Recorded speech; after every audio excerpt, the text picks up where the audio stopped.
Hey there, nice to meet you. I'm Patrick, aka the Winged Serpent, and I've started DJing about 1.5 months ago. I've actually thought about doing DJing for a bit longer than that, but I've only just recently started taking matters into my own hand. Within this video, I'd like to hope to show to you some of my progresses because I've documented pretty much everything. I'd also like to give you some pieces of advice. I'll show you around my setup and how I'm using software, and yeah, that's about it. So let's jump just right into it. Alright, so this is my basic setup. As you can see, I've purchased two active monitor speakers. These are from Pioneer DJ, and I think they're named HD VM80s, 8-inch active monitor speakers. And these are this is a keyboard stand where I've put my controller on top of. The controller is called a DDJ FLX4. I can highly recommend it. It just recently got its release. It's basically the successor of the DDJ 400, and I've also got a laptop stand. The laptop is usually plugged in via USB cable onto the controller, and from the controller outputs, I've got some cables leading up to the boxes. So yeah, other than that, there's a few books down there. The first one is like an advertising book. The other ones are DJing related, but I haven't really touched them in quite a while. The first one is like a book by Phil Morris about DJing, and if I remember correctly, I've read it up until the part where it starts getting more into like the business side of things, and from then on I've kind of practiced it, but I'll just get into this a bit later on because as I've told you, I've documented everything, and yeah, this is a really basic setup. I can highly recommend doing that. At first I had my monitor speakers on the floor, but the quality, like the sound quality, is way better if it's up there. They also kind of nudge towards me. On the left hand side to the controller, you can see a nice little note block. It's like whenever I'm jamming and I kind of find to tracks that sound well together, then I like to just note it down there, just as a nice little reminder. But to be frank with you, I haven't really done that much with it. I still need to kind of categorize and sort my tracks by tag, and then maybe create some sets out of that. But it's other than that, it's been helpful because when you're actually jamming and you find something that you like a certain tracks that are the same well together, and maybe you'll be pissed afterwards that you haven't written it down. So yeah, that's the reason for that little block right there. There's also like a lamp, but I haven't really used it that much. Maybe I'll get rid of it. And yeah, other than that, it's a little bit crammed up there, but the keyboard stand is really nice. I've bought it from Thomann. It's a German company. Yeah, so let's just move on. Now, moving on to the next section of the video, I'm going to show you the software that I'm using. As you can see, I'm using Rekordbox. It's the software developed by Pioneer DJ, and it's I've decided to use Rekordbox and go down that Pioneer route because it's like the standard for club gear, and I do think that if I'm getting comfortable with the software and the controller as well, then I might be prepared for the eventuality of my playing in the club in the future. With that being said, as you can see, I've got 207 tracks thus far. The free sources where I'm getting my tracks from are Beatport, mostly Beatport. Beforehand, I've used Tuner Download and Bandcamp, but I like to now kind of have my music in one place, so to speak, and I find for myself that Beatport works quite fine. By the way, at first I've only purchased FLAC tracks, so like free lossless audio codec, but afterwards I've moved on to MP3 because it's getting kinda expensive. As of right now, I'm exclusively playing drum and bass, but I do hope to branch out into other genres in the future. I've got 2 playlists, so to speak of. This is the main collection, like where all of the tracks are, and this playlist is like drum and bass specifically. But yeah, as I'm only playing drum and bass, it's basically the same playlist. In the future, I'll create some other playlists, maybe kind of in terms of the feel of a track, or in terms of how hard the track is hitting. But I need to tag my tracks first, and maybe in the comment section of the MP3s. So I haven't really done that, but what I've done thus far has been the setting up of cue points. I'm not gonna go too much into detail about what cue points are. I'll just give you a basic rundown. Anyway, I'm using memory cue points, and the cue point is basically a specific part of the track that you've marked beforehand. As you can see, there's different colors of it within the Rekordbox software. I've assigned these colors myself. I'm using a system that I find to be working out quite well. So I'll just give you a small overview about it. I'm always marking the first beat of a track. This is like where the kick kind of comes in. Sometimes you have to kind of adjust the grid because it may be a little bit off. Whenever you are putting in new tracks in Rekordbox, there's the option to analyze them, and there's keys and there's phrases to be analyzed, and there's also this kind of quantize function which divides the beats into certain sections, and you can put cue points on these sections. So a red cue point marks the first beat. Then I've got a green cue point, which is usually placed 8 bars, or specifically referring to drum and bass half beat tracks 4 bars before track. This is my own system. Green cue point therefore shows me where I can kind of transition in. When I'm playing 2 tracks and I kind of want to transition into it, then I can use this as a visual aid to see if I've lined these 2 tracks up correctly. Now, a blue cue point marks the beginning of a drop. What's it called? A purple cue point is kind of like a change up, like when, as you can see, this is usually called the chorus, this long section right here. Then the rhythm kind of changes, and then the chorus kind of kicks back in. I'm using these purple cue points infrequently. For most of the tracks I'm using the red ones, the green ones, and the blue ones, and also like the breakdown sections, which are these, like the kind of brighter blue ones, so to speak of. And yeah, this is kind of like a repeat of the section that I've talked about beforehand. Another blue, another deep blue one, and another green one, meaning that there's like 8 bars until this one. And also for the outro section, this is the same. As you can see, I've pretty much set up cue points for all my tracks. I highly recommend doing that.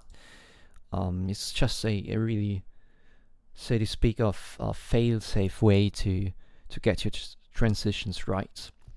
And I think it's for certain genres such as drum and bass where it's kind of usual to have fast transitions. It's, in my opinion, indispensable to set up these cue points and also these marks beforehand in order to get it right and to be quicker when mixing.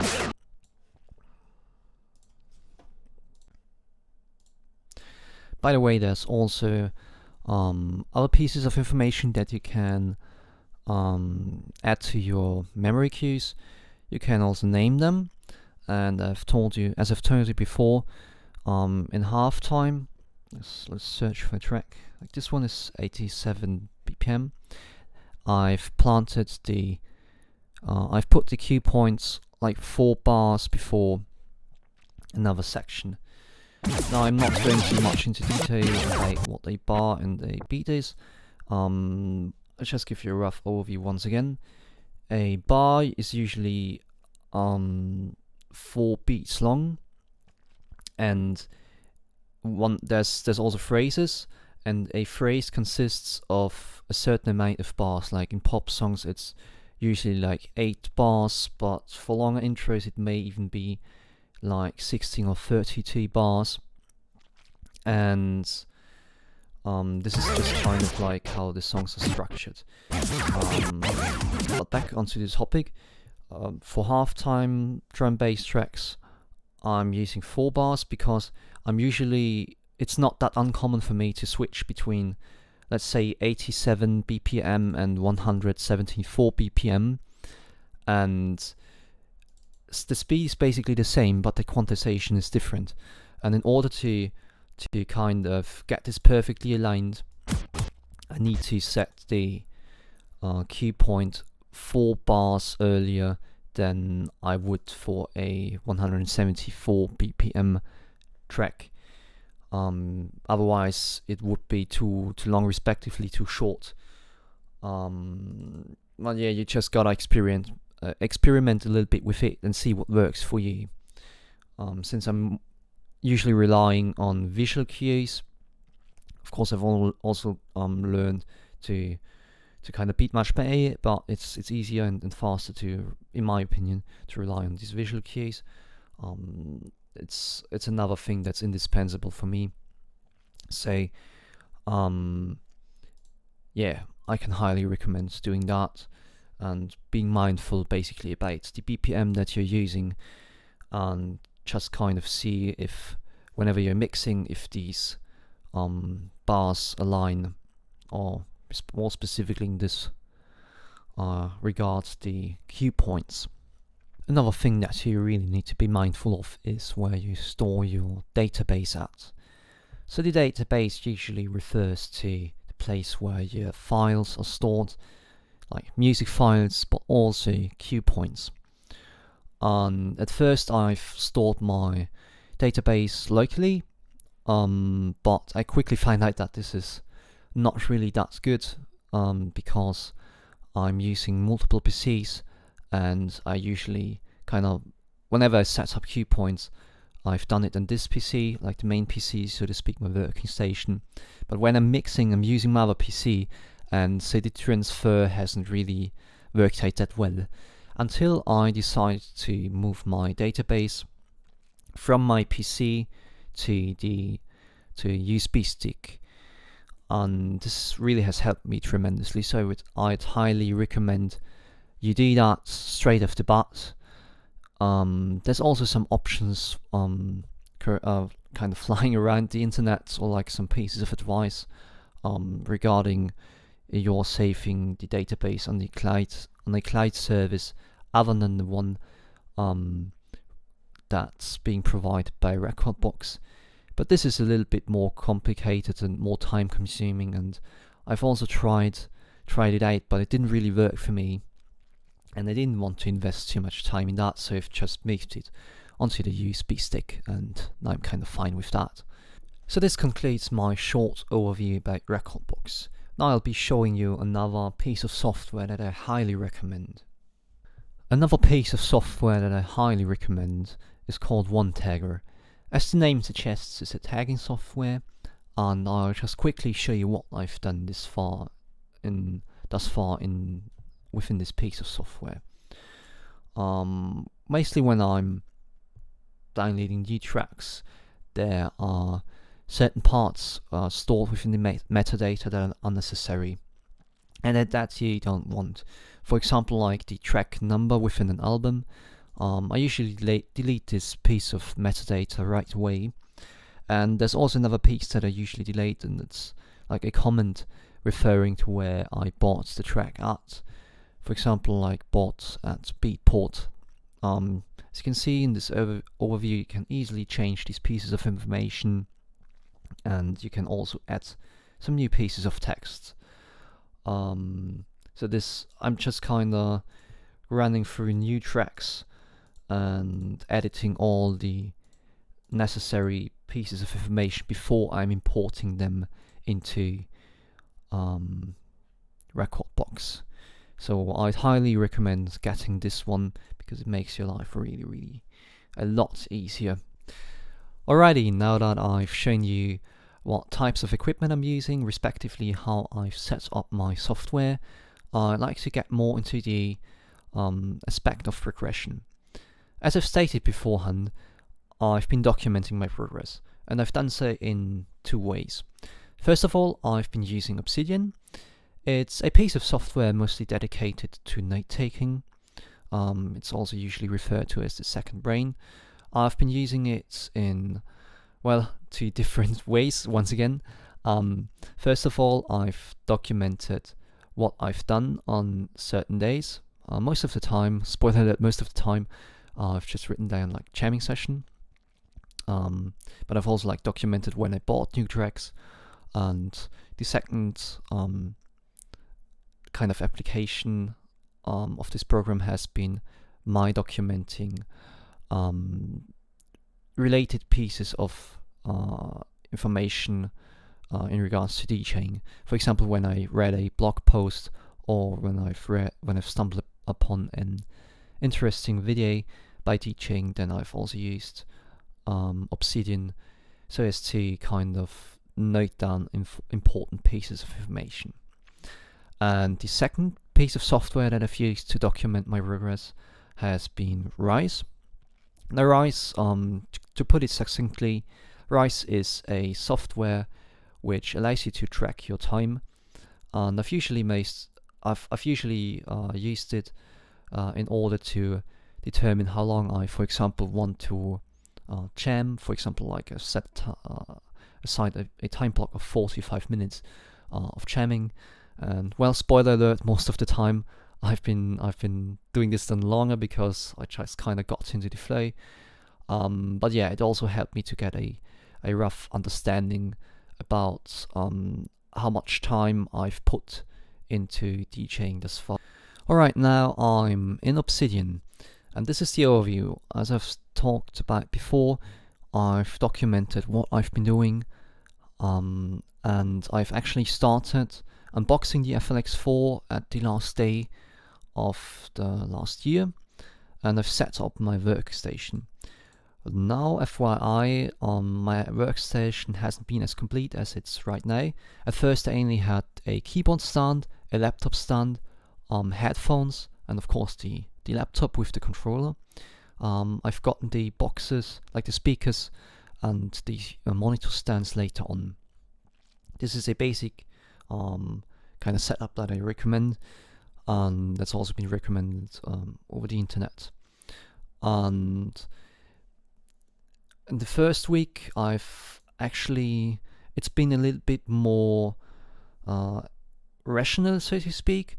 I've started off by reading Phil Morse's Rock the Dance Floor, and I've done so up until like page 137 on Tuesday, which was the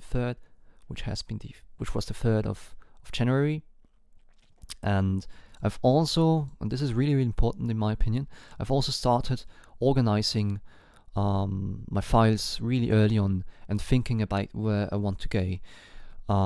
Because, for example, if you think about organization in terms of setting up your cue points, that's something that you do like once. Maybe if you kind of change your preferences down the road, then yeah, you might want to set up your cue points differently.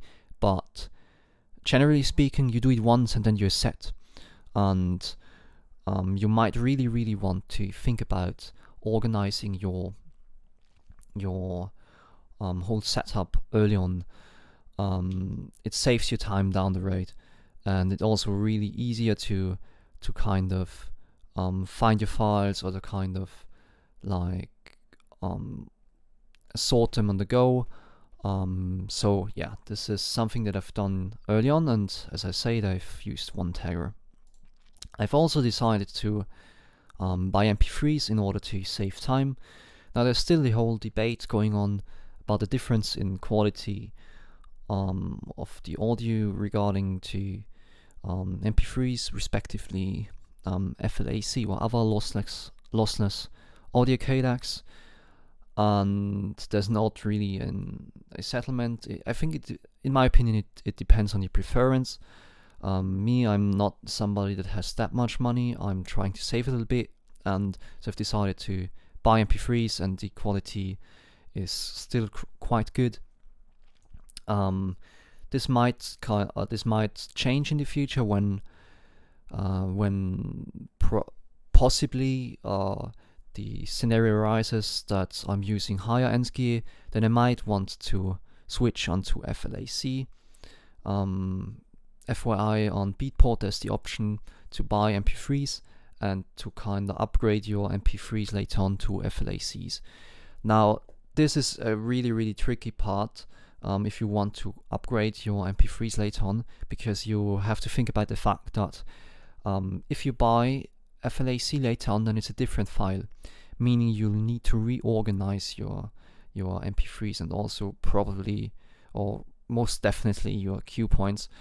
So yeah, if you're a really audiophile and you'll play on a high end gear right off the bat, then on the fourth day, which was a Wednesday, I've actually started mixing. At first I've started beat matching, meaning that I'm trying to kind of align two tracks, to get two tracks aligned with each other, and to kind of count bars. And well, at first I've only counted beats, then I've started counting bars, and later down the road I've started counting phrases.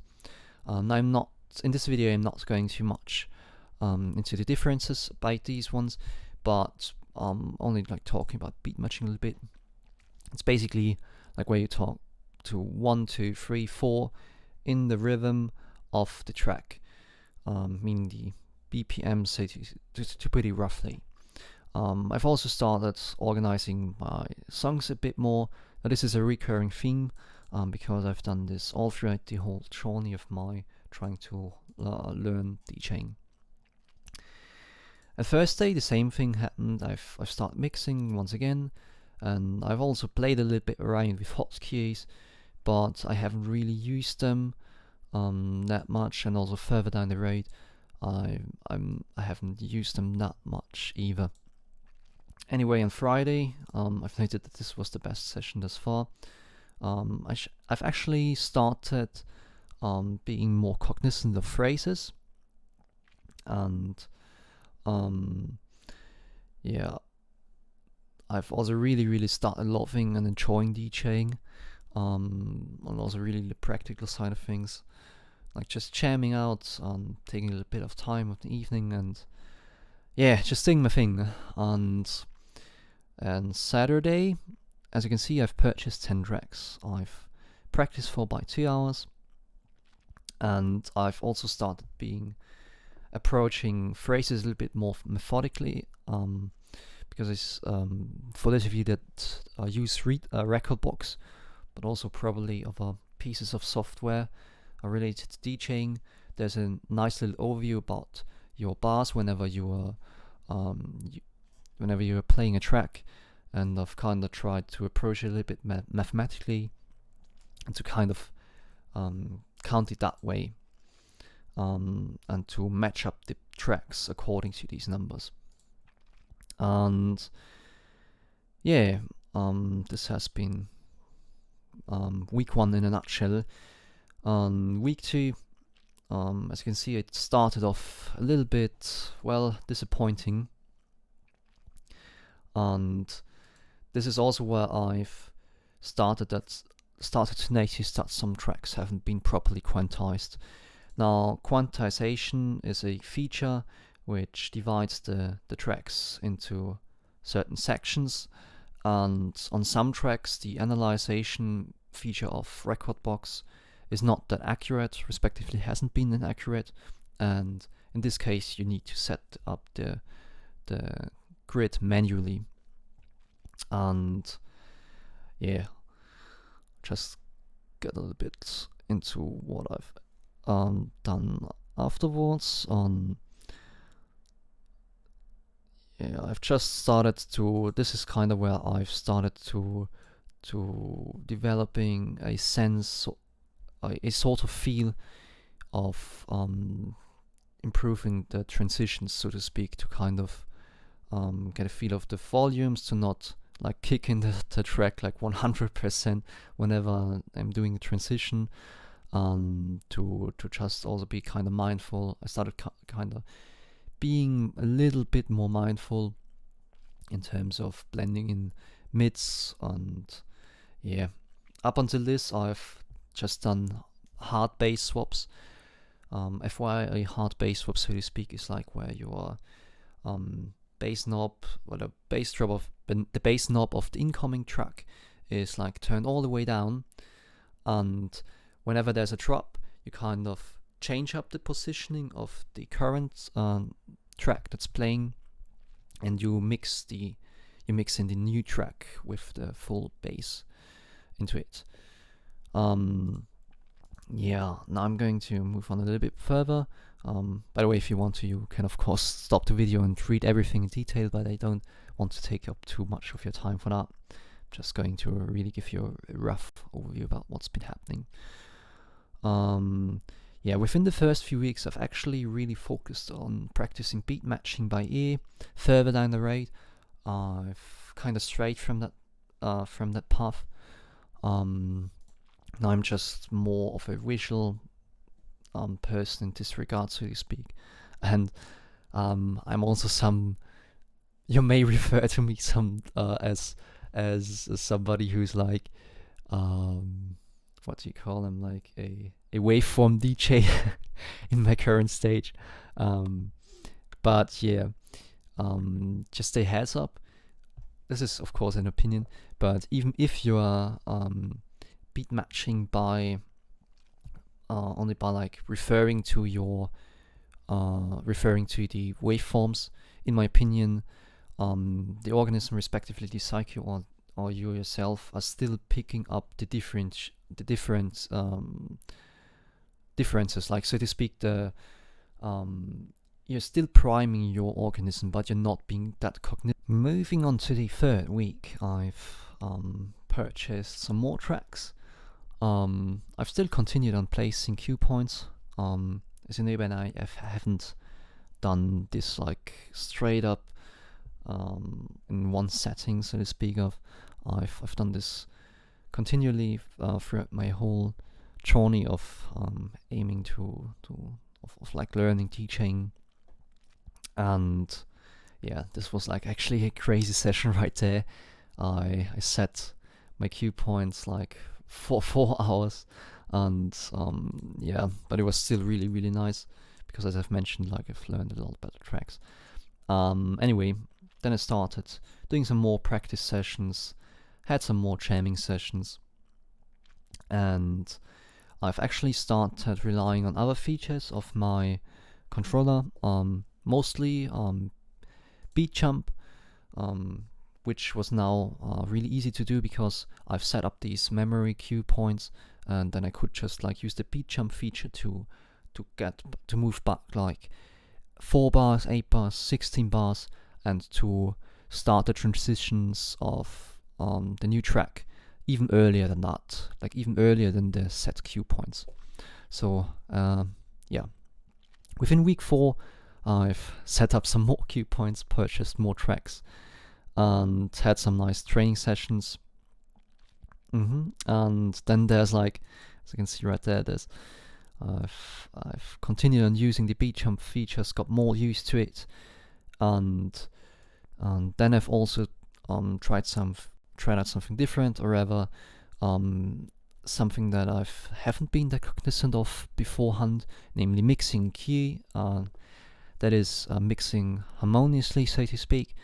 And I've like from this session on and onwards, I've been more inclined to mixing key and to kind of, whenever I'm doing these solo jamming sessions, I've kind of jumped up and down from keys, so to speak. Like when I've got an F, then I'm moving up and then moving down to another key, and just kind of bounce around a little bit with my tracks. And this is also how I'm usually doing my jamming sessions. So just a little piece of what I've of advice or whatever, a prompt, so to speak, an idea. Anyway, I've bought 30 new tracks and had some more jamming sessions. And within week 5, which basically marks like the end of January, I've actually started to try to adhere to a somewhat outlined, predetermined set of my tracks. And I've also wrote down some feedback in regards to that. And but I haven't really done this much. As I'm saying, I'm mostly doing freestyling. But in the future, I do hope to get more of to kind of pre-plan my sets a little bit more, and I'm quite certain that this will be way easier when I've further organized my library, namely in terms of tagging them and just kind of assorting them, for example, on energy level or like subgenre of drum and bass and stuff like that.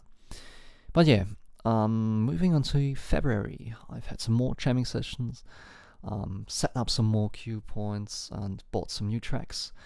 At the 1st of February, I've actually got to the point of having purchased 200 tracks now. And later down the road, it's basically like a continuation of what has happened before. Some more jamming sessions, but then I've also become more cognizant about like halftime songs, because mostly my transitions are still the occasion, so to speak. There's the occasional hiccup of my mixing from like 174 BPM into like 87 BPM and not phrasing it up correctly, like where I'm off 1 or 2 beats. Now this has become less frequent with my having practiced more, but still sometimes a little bit an area of insecurity in this regard.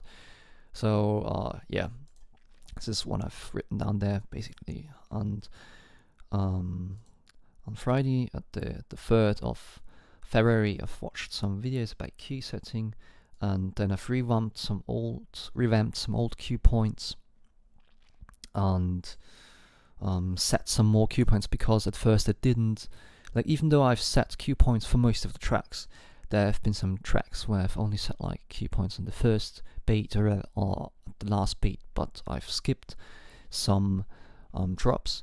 And now afterwards I've decided to like go full into it and set up and like use up most of the spaces of the memory points within Rekordbox.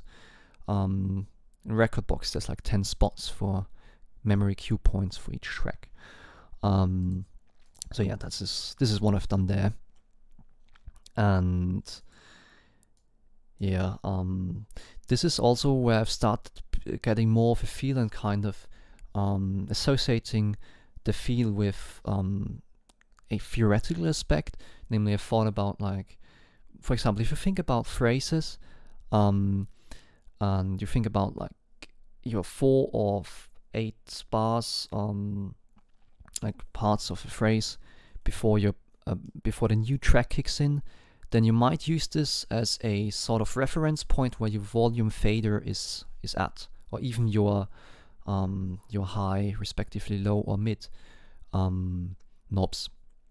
For example, if you're 4 bars before the new track kicks in, or 8 bars, then your volume fader, it would be nice, for example, like this is just my own opinion, but it would be nice if your volume fader would be at like 75% or 50%, depending of course on your own preference.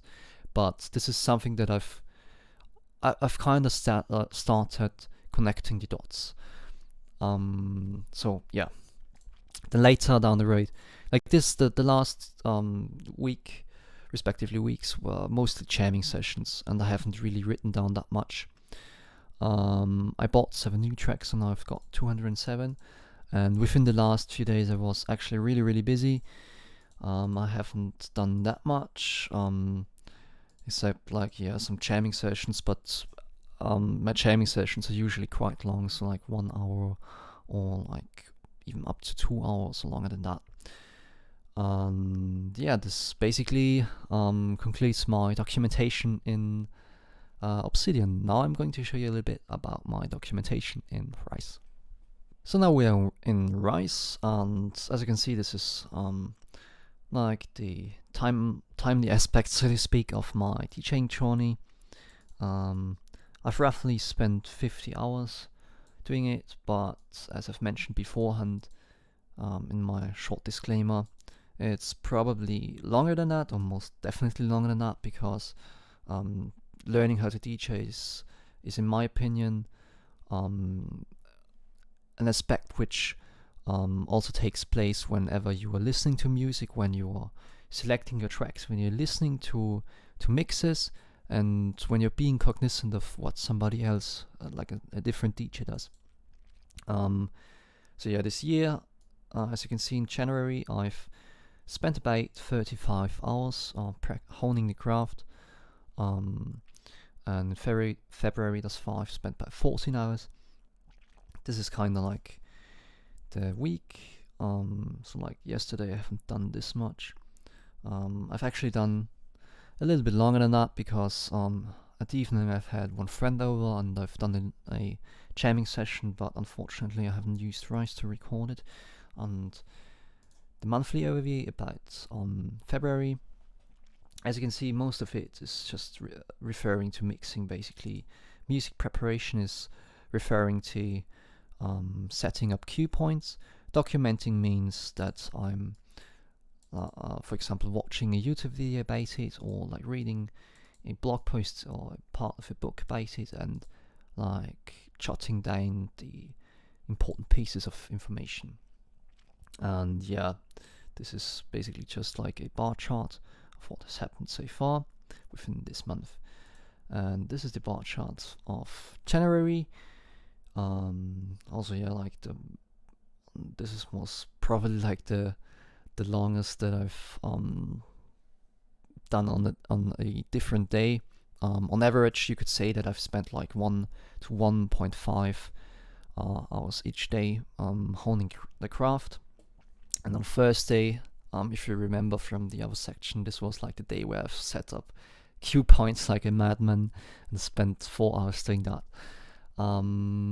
So yeah, this basically concludes my overview about the timely aspect of DJing.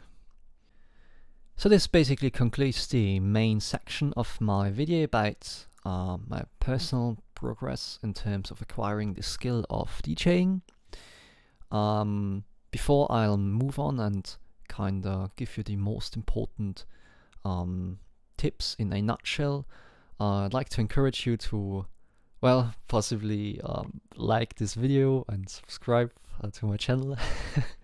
And I'd also like to mention that I'll be creating a SoundCloud account soon, where I'll be uploading a short mix to kind of allow you to grasp how far I've managed to come within these 1.5 months, and to kind of also encourage you to think about what I've talked about in this video, and to also hopefully inspire you a little bit. And I'll do so in the following days, but there will be definitely a link below when it's released, and so you might want to check this out. You might also want to check out my other socials, but they're quite barren right now. Now moving on to the important part, namely the tips. Alright, now I'd like to give you some pieces of advice. I'm trying to be really succinct about them. Yeah, let's go. First of all, I'd definitely recommend you buy your tracks. You don't first of all, there's the ethical aspect. You wish to support the artist because they've spent a lot of time creating your track. And second of all, there's also the qualitative aspect of it.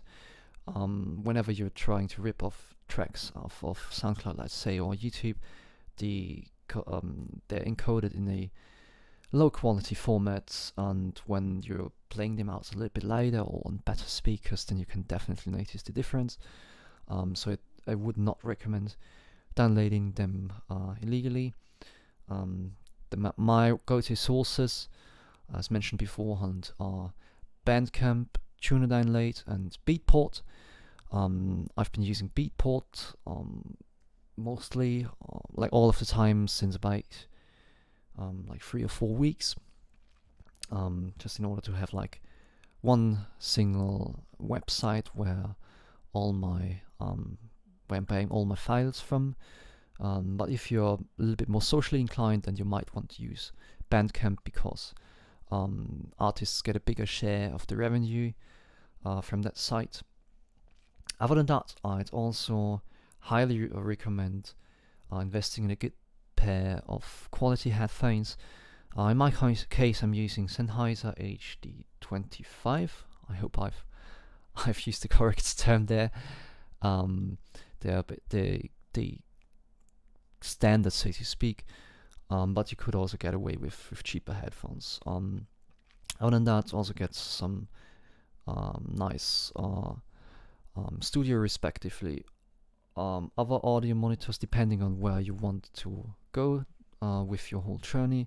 If you only plan to DJ for a few friends or for yourself, like in terms of being a bedroom DJ, so to speak of, then you don't need to go all out with crazy subwoofers and crazy 1500 watt speakers.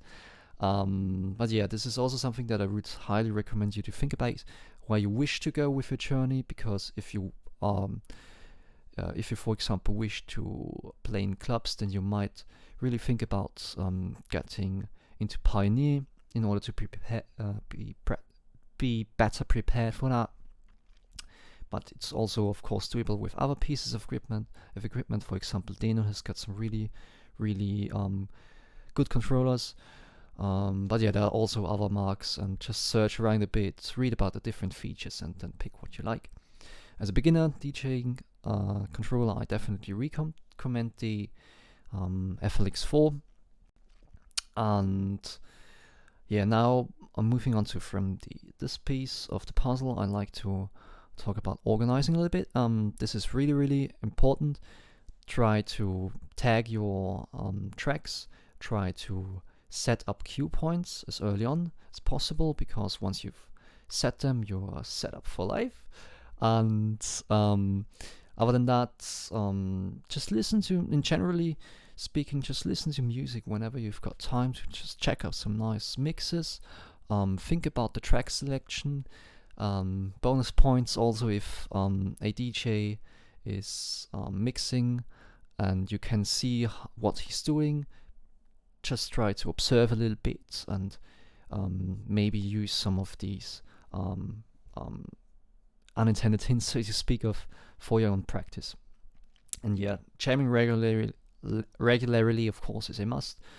Think about different types of transitions. For example, how long you want to take to blend in your new tracks, or think about certain cues within your track. For example, if you're 8 or 4 bars before a drop comes, then how far up should your volume fader be, or your other knobs in terms of mids, highs, and the lows. Just play around a little bit. I'd also suggest using the beat jump feature. If your controller has this one, it's really easy to jump around within the tracks, and you're faster that way. At first, I suggest mixing only the intro and outro over the tracks. But you can of course also experiment with mixing in between the parts of the track. And in order to get clean transitions, you need to definitely learn how to beat match first by the ear, but later on, this is my opinion, later on you could just more try to rely on visual features and cue points and the like, but still practice it nevertheless, apart from that, because if you don't have these visual aids, then you may be stuck in an uncomfortable situation where you need to play, but you've only learned to kind of visually approach everything, and it may not be your skills in terms of beat matching may not be on par.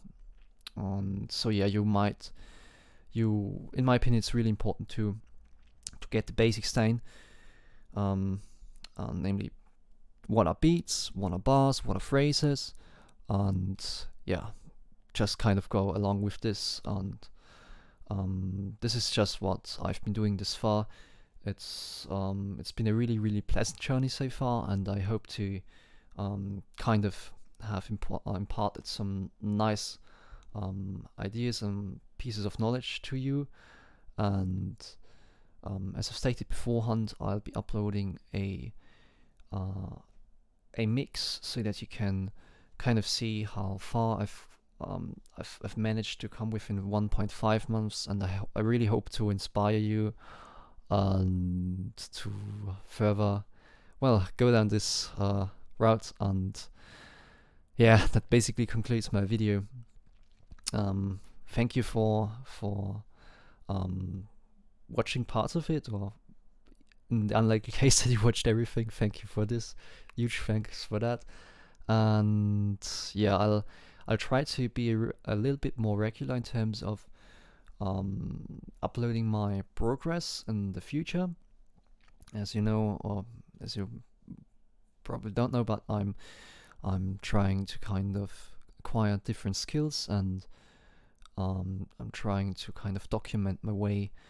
So this is the first part of my documentation about the road of kind of learning how to become a DJ, and there are definitely more parts to follow. Regarding the frequency, I'm not sure right now if I want to upload it like how often I want to upload it, but I think about like each 2 weeks, and then from time to time, of course, some SoundCloud mixes, but that's all in the future, and I don't want to make any promises that I can't hold. But yeah, this basically concludes it.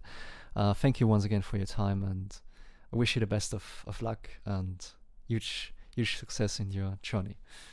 Goodbye.